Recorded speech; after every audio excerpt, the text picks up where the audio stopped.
think you could make something so fantastic out of some simple store-cupboard ingredients? I mean, we've all got a bag of peas in the freezer, and of course, here is the mint that I've been talking about. And that tiny little pot went to such huge amounts. Look at that, it's grown like a triffid. Anyway, let's crack on. First thing we've got to do is get a pan on the stove. There we go, and we're going to put a good knob of butter in there, as well as a good glug of olive oil. Now I'm just going to whack the heat up a little bit on there just to get it started and going. Just give it a little stir around. And then what I've got here is a large onion. This is a large one, just been sliced. You don't have to be precise with this because it's all going in the blender at the end. So in that goes. And one large potato. And all I've done is just literally chop that up into cubes. In it goes. And what I'm just going to do quickly, and it is quick, is just mix all that round so it's in the butter and the olive oil. And then simply, all we're going to do is put a lid on and let that sweat for around about 5 minutes. And just every now and again, give it a little stir. The next step is really simple. After that's been sautéing there for a good 5 minutes, we're just going to put 1 litre of vegetable stock in. In that goes. Give it a little stir and let that bubble for 10 minutes.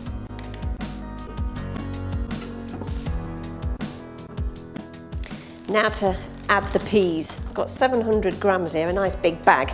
Now you can, if you want, use fresh peas, but I'm a bit greedy with fresh peas. I like podding them, and I'm afraid it's always full for me and then one for the pot, so there'd be nothing left for any pea soup. So in they go.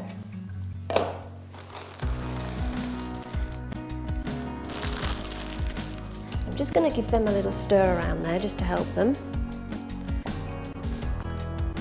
And then we're going to add the mint. And all we're going to do is just literally pick the leaves off, one by one. We don't want the stalks in, just the nice leaves. You want a good handful of leaves as well. And the smell is just absolutely fantastic.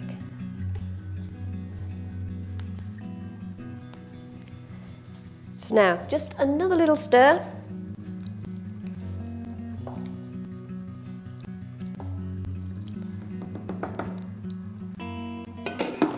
Lid on, 5 minutes.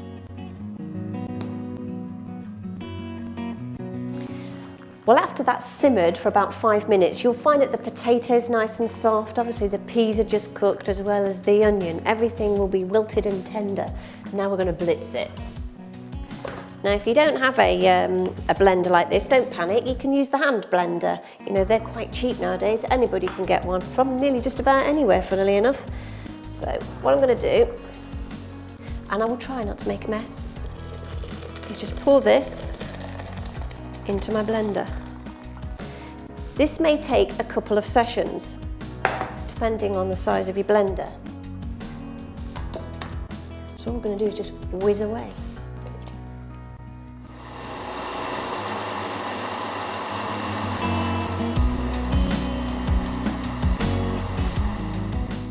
Just do it in batch stages and put the ones that already are blitzed into the pan. And then fill up and repeat.